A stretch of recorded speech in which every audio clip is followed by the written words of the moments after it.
Hello everyone. So I thought today I would bring you through the process of how I go about choosing the quotes for my pencils because I actually find it quite hard sometimes, especially if it is a novel that I really love. This month's novel that I'm working on is Little Women. So the first thing that I do is I read the book.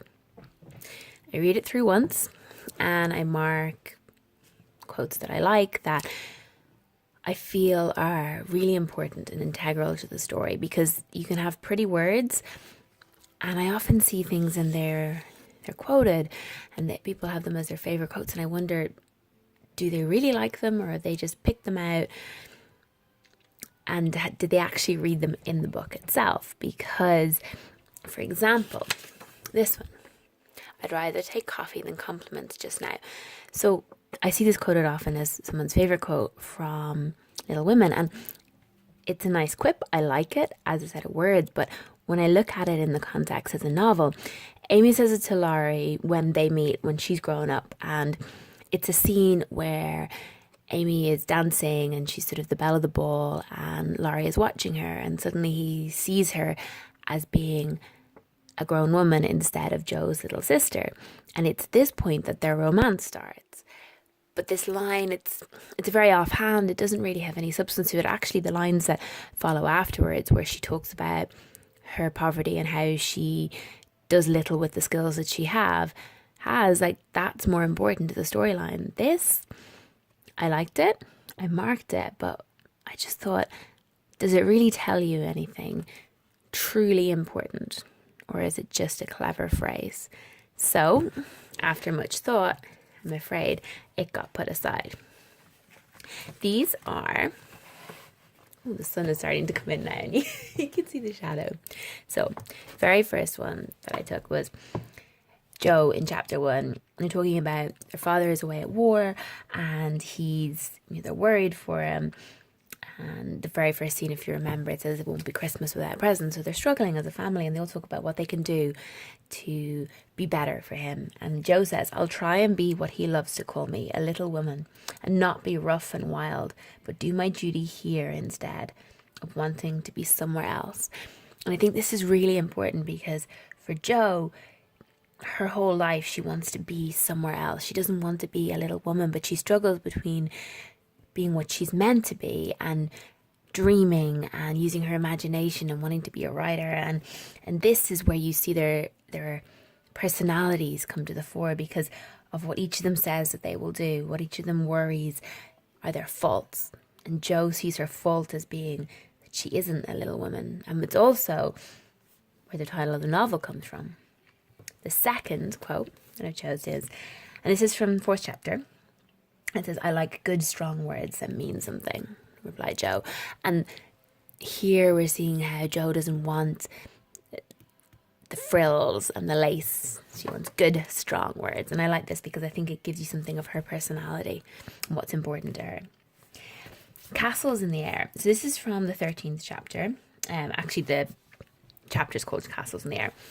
And it says, I've got the key to my castle in the air, but whether I can unlock the door remains to be seen, observed Joe mysteriously. And the quote continues on to say, I've got the key to mine, but I'm not allowed to try it. Hang college, muttered Laurie. So I think this is really important for 3 reasons. The first of all is because it's a beautiful line anyway, castles in the air, because it's talking about their dreams and what they want to do and everything they're passionate about. And then it's also showing the difference between Laurie has the keys to his dreams, he can access them, but he's saying he's not allowed to try it. Whereas Joe says she's got her dreams within her reach, but she doesn't have the lock for them because she's a woman. She has less rights. She's not as powerful in terms of what she can do out in the world. It's also important, the third reason is because at the end of the novel, when they're all sitting happily, it's the epilogue, and they're sitting in the fruit garden or orchard, sorry. They're sitting in the orchard and they're all happily married and everybody is reminiscing, and they reminisce about the dreams they had and the castles in the air and say how their dreams have changed, but they are so glad with what they have and they couldn't be happier. And I think that's a nice parallel between the past and the present. Then, so here comes the tricky part, right?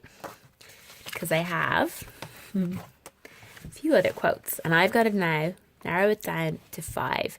So I've got 3 already, and I've got to pick next to 2.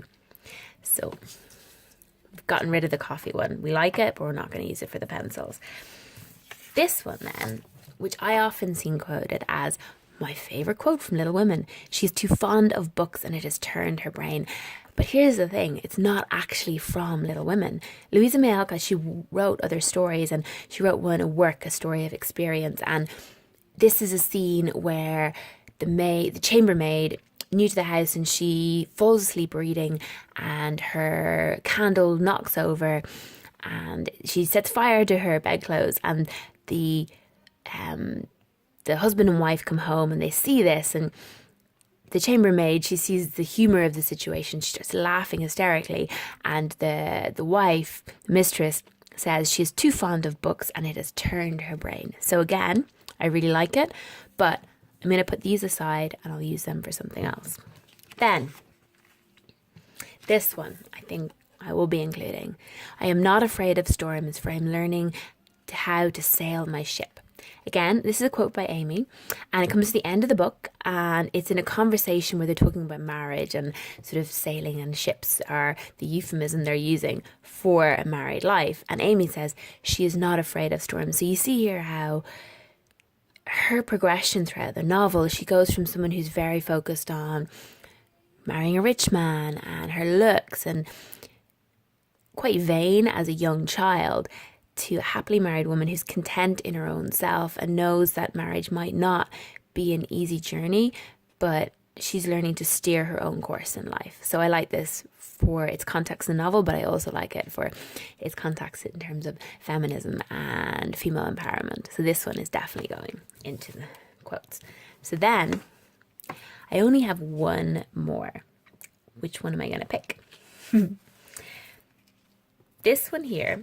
So in the film version adaptation of Little Women, which is the one with Winona Ryder in it, Gabriel Byrne, which is the one I grew up with, the end scene, the novel ends very differently to how it ends in the film. Now, obviously, a lot of it is because of simply they had to make it shorter, because when he arrives back and he thinks she's married, Jo is married. When the professor arrives back and thinks Jo is married, and he's devastated, and Jo goes running out after him in the film, and they have the scene where he confesses his love. She says, I'm not married. And then he says, where is it? Oh, thou givest me such hope and courage, and I have nothing to give back but a full heart and these empty hands, cried the professor, quite overcome. And Jo replies, my hand, they are not empty now, they are full, putting her hands in his. Now, this actually comes after there's a lot more of a romance, very slow build romance between them, where he visits and he realizes after staying a while that they're not actually, she's not married to him. All this happens. Oh, the shadow's coming again. Sorry. All this happens over the course, and then you almost go to an epilogue where they're talking about the children. So Meg's children and him coming to visit, all of this, and you feel that like this is taking months of time. When this scene finally happens, he doesn't visit for a few days. She goes into town because she's like looking for him. It's raining, which is again similar to the end film in the scene. In the film and seen the film, but it's a lot longer. The exposition is a lot longer. I actually quite like it because it shows the progress of their romance, and it shows how the family observe it. It shows Laurie seeing this, and it shows there's a nice little scene where Amy talks about, will you be jealous if Jo marries the professor? And he says no, and Louisa May Alcott says, and that with that last kernel, tiny piece of jealousy died, and Amy knew and was totally sure of her marriage and love to Laurie, which I really liked as well. So I like these scenes because of it's the finale to the romance of Jo and the professor. But will I include them in the pencils? First of all, from a practical point of view, they're quite long, and also I'm not sure I entirely like the form of them. I don't know if they have that kind of wow moment that I really want to add. So I'm a little bit, as you can see, I'm kind of going around in circles here in what I'm trying to say. But, oops, I did want to read this one here. So this is when he says he loves her, or, you know, they kind of realize, wow, they both like each other. And it's like, woo. Little they cared what anybody thought, for they were enjoying the happy hour that seldom comes but once in any life, the magical moment which bestows youth on the old, beauty on the plain, wealth on the poor, and gives human hearts a foretaste of heaven. I mean, think of that, a foretaste of heaven. She is an incredible use of the English language. It's one of the reasons I really love Little Women. Not just because it's a beautiful story, because it's beautifully written. And also, it's really accessible as a novel that was written very long time ago in the language that it uses, which I like too. But will I include in the pencils? I think it's borderline, and I'm probably going to put it aside. So I am left with the last two. And if you are still with me after 11 minutes, well done.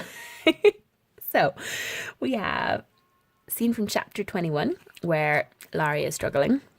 And he says to Joe, I keep turning over new leaves and spoiling them as I used to spoil my copybooks, and I make so many beginnings there will never be an end.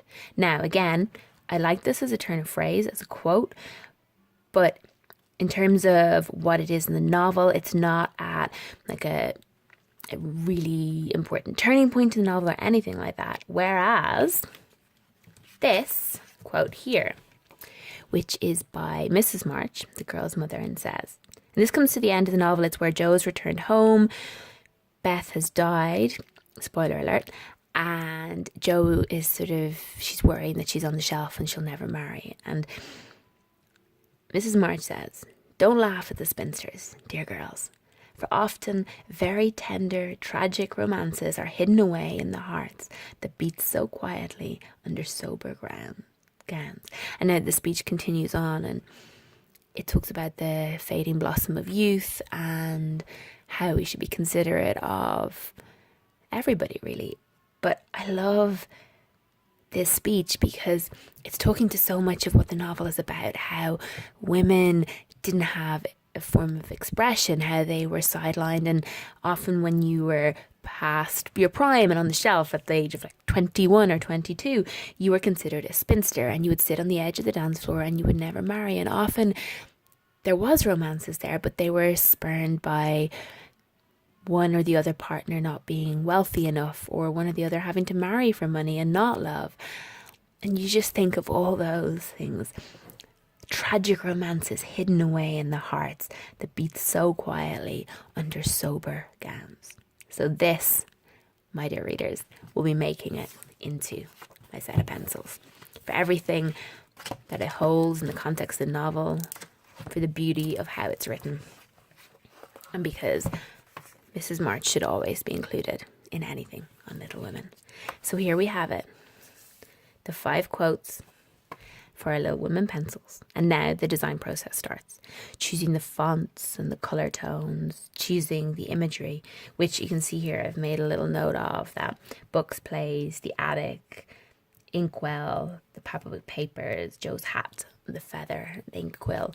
Those will be the imagery. Those are the imagery that I picked up and the notes I scribbled down when I was reading the book, the things that came to mind.